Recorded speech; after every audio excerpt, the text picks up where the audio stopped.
इस देखो कष्ट तो आता है, लेकिन हम जब यहाँ पे आए थे हमने एक ही स्थिति से हम सब कुछ जो जिस जहाँ से हम आए हैं हम सब ओर से जैसे होता है मोह ममता लोक व्यवहार शादी ब्याह सब मतलब मुझे सब पहले से ही श्री जी ने खत्म कर दिया था और ना ही मेरी कई आंतरिक इच्छा रह गई थी, ना कोई चाह रह गया था। बस एक ही इच्छा थी, ब्रज में रहूं, जैसे भी रहूं ब्रज में रहूं, श्री जी के चरणों में रहूं। ना कोई निष्ठा ना आत्मशक्ति मैं क्या देखती हूँ ये तुम ही जानो, मैं कितनी अधम हूँ ये तुम ही जानो।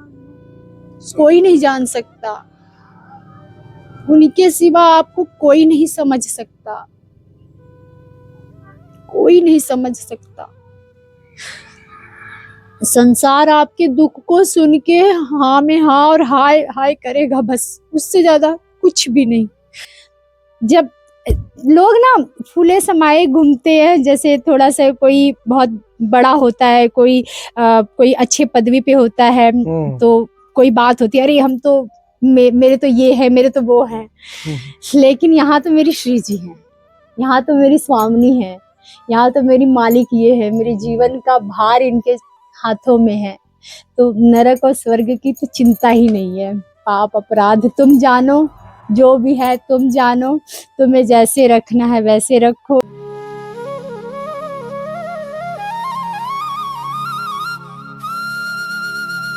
राधे राधे आप सभी भक्त वृंदों को, और आप सभी का स्वागत है संत यात्रा में।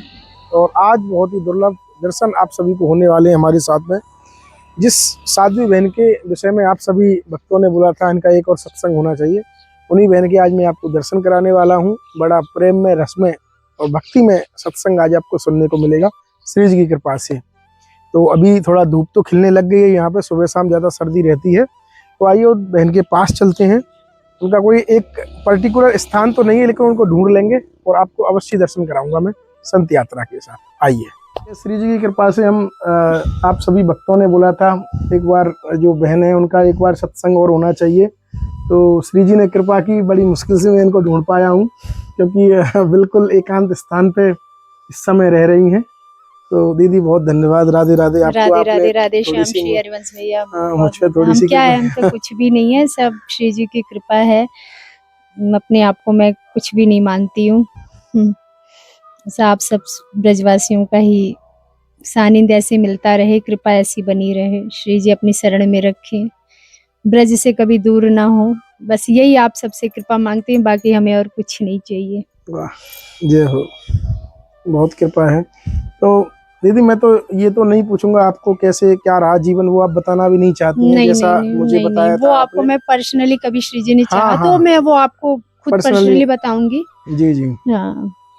तो थोड़ी सी तो फिर भी ब्रज धाम में अभी आप आई हो, हाँ। तो कैसे यहाँ पे श्री जी की कृपा हुई, थोड़ा सा उसके बारे में मुझे बताएंगी तो बड़ी प्रसन्नता होगी। बड़ी बड़ी बिल्कुल बिल्कुल। देखिए इससे पहले तो मैं वृंदावन धाम में थी, क्योंकि मेरा वृंदावन प्राणपन से मेरा वृंदावन था। वृंदावन के लिए जो मेरे अंदर विकलता आई, वृंदावन के लिए जो प्राणपन से स्थिति आई ना, वो श्री सद्गुरुदेव भगवान की कृपा से आया। और सद्गुरुदेव भगवान ने कृपा करी, जब उनकी कृपा हुई और उन्होंने जब वृंदावन रस महिमा का हमें रसपान कराया, वाकई में रसपान जिसने किया दिल से किया उसको वृंदावन मिल गया। मिल गया मतलब मिल गया नहीं, खो गया। मिलना नहीं होता जब तक वृंदावन में हम खो नहीं जाते। वहां जाने से वृंदावन नहीं मिल जाता, वृंदावन का वास्तविक स्वरूप है वृंदावन का मिलना, यानी वृंदावन में खो जाना। पा करके भी ऐसा लगे नहीं मिला, और तो हम तो मिले हैं ही, हम मिले हैं ही। तो वृंदावन की कृपा से ही युगल सरकार का जीवन में आना हुआ, और उसी वृंदा विपिन की कृपा से, युगल सरकार की कृपा से बरसाना धाम श्री जी ने कृपा की। और बरसाना धाम ये तो ब्रज 84 कोस ही अपने आप में बहुत बड़ी कृपा है इसमें, तो कुछ कहने वाली बात है नहीं। श्री जी मुझे बरसाना लेकर आई, और इसमें मेरा कहीं कोई भी मतलब हम आपसे कह दे कि हमारे कहीं थोड़ी सी कोशिश हो कि मुझे बरसाना मिले, लोग वृंदावन आने के लिए तड़पते हैं। और बरसाना क्या है? जब लाल जो कृपा करते हैं, मैंने संतों के मुंह से सुना है, जब थोड़ी सी कृपा होती है तो मथुरा मिलता है, जब उससे थोड़ी कृपा होती है तो गोकुल मिलता है, जब थोड़ी और कृपा होती है तो वृंदावन मिलता है, और जब सबसे ज्यादा कृपा होती है तब बरसाना मिलता है। तो बरसाना अपने आप में सच में मतलब सुकून, हमने कभी सोचा भी नहीं था, कभी कभी हृदय में भी नहीं आया था कि मुझे बरसाना मिलेगा। मैं तो वृंदावन ही मेरे लिए सब कुछ बन चुका था। वृंदावन को छोड़कर गुरुदेव का दर्शन करना, राधा वल्लभ, या फिर अपनी कुटिया में रहना। मुझे कुछ नहीं पता था कि श्री जी मुझे इस ओर खींच कर ले आएंगी, मुझे भी बरसाना मिलेगा। बरसाना माने सुकून। सुकून अगर कहीं है तो बरसाना में है। केवल और केवल यहाँ प्रेम है, केवल और केवल। हर ब्रजवासियों के मुख में केवल और केवल प्रेम। प्रेम की नगरी है बरसाना, यहाँ प्रेम बरसता है। हर कण में, हर लता पता में केवल प्रेम ही प्रेम है। ये प्रेम नगरी है ये बरसाना। और मुझे श्री जी की कृपा से श्री जी ने मुझे बरसाना दिया। उसके बाद श्री जी की अनन्य कृपा हुई और बरसाना मेरा आना हुआ पहला मंगला। जीवन में मुझे श्री जी का जो पहला मंगला मिला। हम तो आए थे मंगला मांगने, मंगला दे दो मुझे एक दिन का, लेकिन हमारी लड़ती जी ने ऐसी कृपा करी, हमारी करुणामयी स्वामिनी ने ऐसी कृपा करी कि इन्होंने मुझे पूरे 9 दिन मंगला दिया, और साथ में मुझे अष्ट सखियों के भी दर्शन कराए। जीवन में उतार चढ़ाव तो चलता ही रहता है भैया, वो तो चल ही रहा है और चलता रहेगा, लेकिन अपने जीवन का जो सबसे बड़ा उद्देश्य है, विपत्ति कैसी भी आए, कैसी भी स्थिति आए, किसी भी प्रकार का हमारे जीवन में कष्ट आए, क्योंकि हमने भी संतों के मुंह से सुना, हमारे गुरुदेव भगवान कहते हैं कि हम ये नहीं कहते मेरी क्या स्थिति, मैं बहुत अदम नीच हूँ, मैं किसी लायक नहीं हूँ, कहीं नहीं हूँ, लेकिन संतों के मुंह से सुना है कि जिसकी जैसी स्थिति होती है उसकी उस तरीके की शरणागति की परीक्षा होती है। और जब शरणागति की परीक्षा पुष्ट तब होती है, पर शरणागति तब पुष्ट होती है जब विपत्ति पर विपत्ति आती है, कष्ट पे कष्ट आता है, हर तरफ से बदनामी, हर तरफ से मार, हर तरफ से अपमान, आपको नीचा गिराया जा रहा है, सब कुछ हो रहा है। जब तक संसार आपके गुणवत्ता को पूजता है, जब तक आपके अंदर गुण है तो आप उसके लिए भगवान तुल्य हैं। जैसे ही भगवान कृपा करते हैं ना, तो वो सबसे दूर करते हैं, ये सबसे बड़ी कृपा है उनकी। ठीक है, अगर उन्होंने आपको चुन लिया तो बस वो एक का ही रखना चाहते हैं, केवल उनकी दोहरी नहीं होती, उनको दोहरा नहीं पसंद है भगवान को। उनकी वो यही चाहते हैं कि आप भी एक में ही रहो।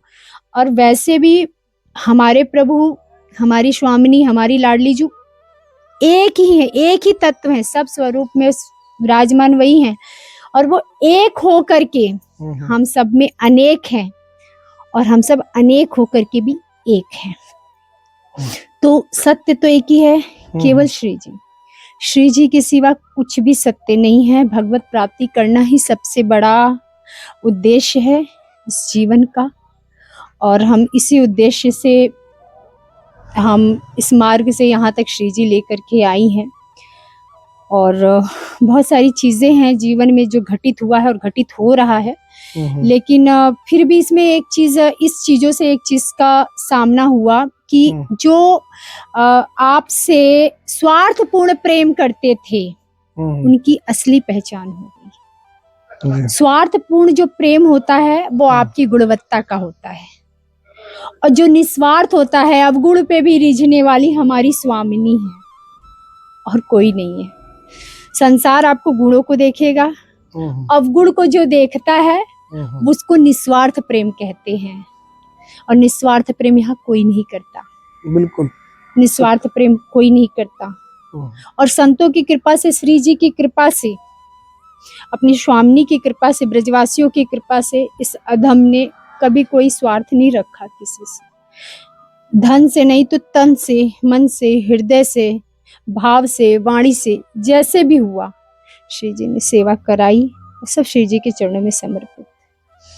हमने कभी किसी के अंदर कोई गुण अवगुण, सब श्री जी, हमें भी एक ही बात लगता है कि हाँ, गुरुदेव कहते हैं सब में हमारी श्री जी हैं, हमारी श्री जी ही विराजमान है। हमको बस उसी भाव को देखना, हमको और कुछ नहीं देखना, कौन क्या कहता है नहीं कहता है। अगर आपका निरादर होता है, आपका अपमान होता है, आपकी नीचा दिखाया जाए, तो समझो यही सबसे बड़ी कृपा है, यही सबसे बड़ी कृपा है। भीड़ देखो, सिमटे सो आशिक, फैले सो जमाना। फैला हुआ था ना सब, सिमट के रख दिया इन्होंने अपनी ओर, बस सिर्फ और सिर्फ श्री जी, सिर्फ श्री जी। और जो होता है अच्छे के लिए होता है, लेकिन इसमें सबसे बड़ी बात यह है कि श्री जी ने अपनी कृपा सदा बनाए रखी। वो मेरे साथ हैं तो मुझे किसी बात का गम नहीं है। चाहे कैसी भी स्थिति आए, कैसी भी विपत्ति आए, कोई भी परिस्थिति आए, हर परिस्थिति संघर्ष करने को तैयार। देखो, कष्ट भी मिलता है तो अपने ही कर्मों का ही कष्ट मिलता है, किसी न किसी रूप में, कोई वाणी के रूप में या फिर परिस्थिति के रूप में, किसी भी रूप में। लेकिन इसमें सबसे बड़ी बात यह है कि हम संसार में हैं तो कहीं न कहीं व्यवहार भी तो बना ही है ना। अब है तो सब में वो, लेकिन व्यवहार तो हम उसी तरीके से ही करेंगे। बर्ताव तो सम बर्ताव तो नहीं हो सकता, सम व्यवहार नहीं हो सकता है, तो इसलिए बर्ताव जो है वो तो अलग अलग करेंगे हम। तो जिसका जैसा व्यवहार होगा उसके साथ हम वैसा ही निभाएंगे। व्यवहारिक जीवन जो है वो मतलब बहुत संसार में बहुत कष्टदायी होता है, बहुत कष्टदायी होता है। और व्यवहार में तो आप समझ सकते हैं कि संसार में लोग आपसे उम्मीद ही लगा के रखते हैं कि अगर आपने इनके लिए कुछ किया या मैंने कुछ किया तो हमको लगता है वो भी मेरे लिए कुछ करे। बिल्कुल, है ना? बिल्कुल है ना? निस्वार्थ कोई नहीं है संसार में। कोई कितना भी आपसे करीब से करीब आ जाए, निस्वार्थ केवल और केवल भगवान का प्रेम है। निस्वार्थ कोई वही है। और प्रेम प्राप्त होता भी है। मेरे जीवन में जो प्रेम आया, जो प्रेम प्राप्त हुआ मुझे, तो प्रेम भी प्राप्त हुआ मेरी स्वामिनी की कृपा से, श्री जी की कृपा से। और जब प्रेम प्राप्त होता है ना, वो भी श्री जी ही है हमारी, क्योंकि प्रेम स्वरूपिणी हमारी स्वामिनी है और तो कोई है नहीं। और जब प्रेम प्राप्त हो जाता है तो उस प्रेम का अल्हाद स्वरूप कौन है? हमारी लाडली जो है। तो प्रेम प्राप्त होने के बाद श्री जी की प्राप्ति होती है एकदम, और एकदम हृदय में, तन में, मन में, कि हमें हमारा और कोई उद्देश्य है ही नहीं। हम जिस स्थिति में हैं, जैसे भी हैं, जिस परिस्थिति में हैं, हर परिस्थिति में हम रहने को तैयार हैं। वो जैसे रखेंगे वैसे रहने को हम तैयार हैं। लेकिन हमको पाना सिर्फ तुम्हें है, हमारा और कोई लौकिक उद्देश्य नहीं है। बाकी लाडली आपकी इच्छा, यहाँ तक आप लेकर आई हो, आपने लीला चलाई, आपकी लीला आप जानो। हम मनुष्य, हम क्या जान सकते हैं? कुछ नहीं जान सकते हैं। बस इतना जरूर है कि हम जैसे भी हैं, हम आपके हैं, आपके सानिध्य में हैं, आपकी शरण में हैं। अब हम जाए कहाँ? अब ब्रज रज और ये बरसाना, ये वृंदावन धाम छोड़कर अब हम कहीं नहीं जाएंगे, चाहे कुछ भी हो जाए। प्राण भी अगर निकालना पड़े तो तैयार हैं हम इसके लिए, लेकिन हम ब्रज नहीं छोड़ेंगे। तो दीदी, आप ब्रज में आई, आपका स्त्री शरीर है, और देखो कहीं ना कहीं कलिकाल तो चल ही रहा है, तो कहीं ना कहीं समस्या तो आपको आई होंगी। बहुत आई है, बहुत स्थिति आई है। हमने जो 3 से 4 महीने का दिन काटा, बहुत स्थिति आई हमारे पास।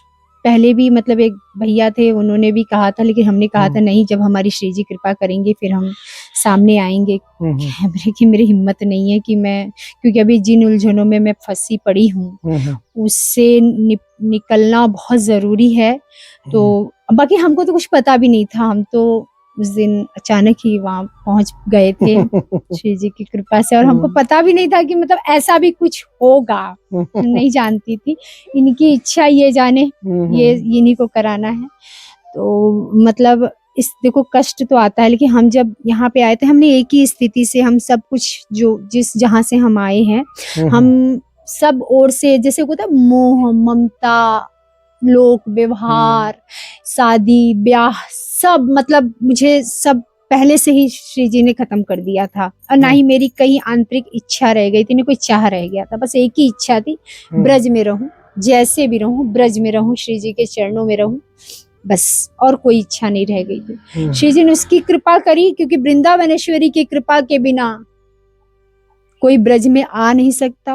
वास मिलना तो बहुत दूर, वास मिलना तो बहुत दूर। और ब्रज में रह करके ब्रजवासियों की कृपा से, संतों की कृपा से उनका सानिध्य प्राप्त करना, संतों की सानिध्य प्राप्त करना, संतों के साथ बैठना, संतों के साथ सत्संग करना, ये कितनी कृपा है। साक्षात स्वामी, साक्षात श्री जी है। संत कौन? श्री जी, हमारी श्री जी। भाई अब संत को हम संत देखेंगे, संत ही हमारे श्री जी हैं। और वो उस रूप में कृपा प्रसाद हम पर बांट रहे हैं। तो बिना, कहते हैं ना कि बिना श्री जी की कृपा से संतों का सानिध्य नहीं प्राप्त होता, बिना संतों की कृपा से श्री जी नहीं मिलेंगी, है ना। तो दोनों एक ही हैं, लेकिन वो गुरु स्वरूप में आकर के हमें अपनी पहचान बता रही हैं, हमें राह दिखा रही है, मार्ग दिखा रही है। उन तक वो चाहे तो वो खुद ही अपने पास एक ही बार में ले जा सकते, लेकिन इसका फिर महत्व कहाँ रह जाएगा। इसीलिए वो गुरु स्वरूप में आकर के गुरु की महत्वता बतलाते हुए और ऐसी कृपा कर रही हैं कि हमें श्री जी तक, हमारे जीवन का उद्देश्य ही एक है, वो है भगवत प्राप्ति। अब वो चाहे कोई भी स्थिति हो, किसी भी स्थिति से हो, कौन से मार्ग से लेके जाना है, क्योंकि जीवन का ये भार हमने इनको सौंप दिया है। अब छोड़ दिया पतवार तुम्हारे हाथों में है, जीत तुम्हारे हाथों में है, हार तुम्हारे हाथों में। मेरे अंदर न सोचने की शक्ति है, न चलने की शक्ति है, एक एक कदम तुम्हारा है। अपराध भी बने तो भी तुम्हारा, पुण्य बने तो भी तुम्हारा। हम कहीं नहीं है लाडली, हम तुम्हारे कठपुतली हैं। तुम हमारी यंत्री, हम तुम्हारे यंत्र। तुम चला रहे हो, हम चल रहे हैं, बस हम देख रहे हैं दृष्टा बन करके। हम कहीं नहीं है। अब तक जितनी भी चीजें हुई स्वामिनी, हम कहीं नहीं है, हम कहीं नहीं है। नहीं हमारी कोई ऐसी आंतरिक इच्छा है कि हमें लौकिक सुख मिले, हमें भोग मिले, कुछ नहीं है, कुछ भी नहीं है। तन में, मन में, प्राण में, हृदय में गुरुदेव भगवान विराजमान है। उन जैसे भी हैं हम आपके हैं नाथ, भले बुरे आप जानो। आपको जैसे बनाना है आप बना लो, आपको जैसे रखना है आप रख लो। हमारी माई श्यामा जी को राज। बहुत सुंदर दीदी। यही मुझे जानना था दीदी, क्योंकि काफी माता बहनें यहाँ ब्रज में आने के लिए, अब आपने बोला ना अभी श्री जी कृपा होती है तभी आ पाती हैं, लेकिन लगातार कोशिश करती हैं। तो उन्हीं के लिए मैंने बोला था कि आप यहाँ रहीं स्त्री शरीर में, तो आपका अनुभव अलग होगा, जिससे उनको भी हमसे उन्होंने सानिध्य भी दिया। उन्होंने अकेले नहीं वो किया, क्योंकि उनको पता था एक स्त्री शरीर होने के नाते, क्योंकि हम तो अकेला ही रहना चाहते थे। इनकी इच्छा थी, इनकी वो थी, उन्होंने भक्त का संग दिया, साथ में रखा, साथ में हम श्री जी की कृपा से अब भी हैं। लेकिन क्योंकि उनको लगता है कि नहीं एक साथ संग का जरूरत है, क्योंकि युगल सरकार दंपत्ति की सेवा इतना आसान नहीं है।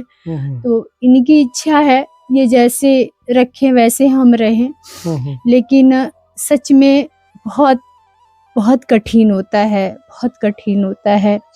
भक्ति जितना आसान है उतना ही कठिन भी है। भक्ति आसान कैसे है, अब सब जितनी भी चीजें हैं आप उसको सेवा मानते हैं श्री जी की, तो वो भी भक्ति है। सब कर्म जितने भी कर्म हैं, है ना, सब भक्ति है। लेकिन कठिन तब है जब आप आश्रय किसी और का लेते हो, तब नहीं होगा। क्योंकि अगर आश्रय रहेगा ना तो स्वयं से श्री जी भजन करा देंगी, स्वयं से आकर के वाणी पाठ करा देंगी, कुछ न कुछ ऐसा सानिध्य मुंह से नाम निकलवा देंगी, उनकी कृपा। आश्रय कि भजन कराना तो आप करा लो, है ना। तो कहते काहू के बल भजन काहू के आचार, ब्याज भरोसे कुंवरी सोवत पाँव पसार, है ना। तो अब देखो हमारे कोई सामर्थ्य तो है नहीं कि हम भजन कर पाए, है ना। अब वो तो संतों की कृपा है, वो जो सिद्ध होते जो भजनानंदी हैं तो वो तो भजन करते नहीं, भजन स्वयं में होता है, भजन करने से भजन होता है ना। तो अब हम सब के लिए क्या है, हम सब तो बस एक आश्रय दाता के आश्रय में हैं, और उन्हीं के आश्रय से, उन्हीं के बल से, उन्हीं के भरोसे से जो भी है उन्हीं की कृपा से जैसा भाव को भाव जो कराना है करा लेती हैं। जैसे स्वामी के आगे है कि मैं कितनी अधम हूँ ये तुम ही जानो, मैं कितनी अधम हूँ ये तुम ही जानो, मैं क्या चाहती हूँ ये तुम ही जानो, मैं कितनी अधम हूँ ये तुम ही जानो, ना कोई पूजा ना कोई भक्ति ना कोई निष्ठा ना आत्मशक्ति, ना कोई निष्ठा ना आत्मशक्ति, मैं क्या देखती हूँ ये तुम ही जानो, मैं कितनी अधम हूँ ये तुम ही जानो। कोई नहीं जान सकता, उनके सिवा आपको कोई नहीं समझ सकता, कोई नहीं समझ सकता। संसार आपके दुख को सुन के हाँ में हाँ और हाय हाय करेगा, बस उससे ज्यादा कुछ भी नहीं। वो आपके कर्मों को देखकर पीठ पीछे आपकी बुराई ही करेगा, हाँ सब इसके कर्मों का फल है, कोई आपके सांत्वना देने के लिए भी नहीं आएगा।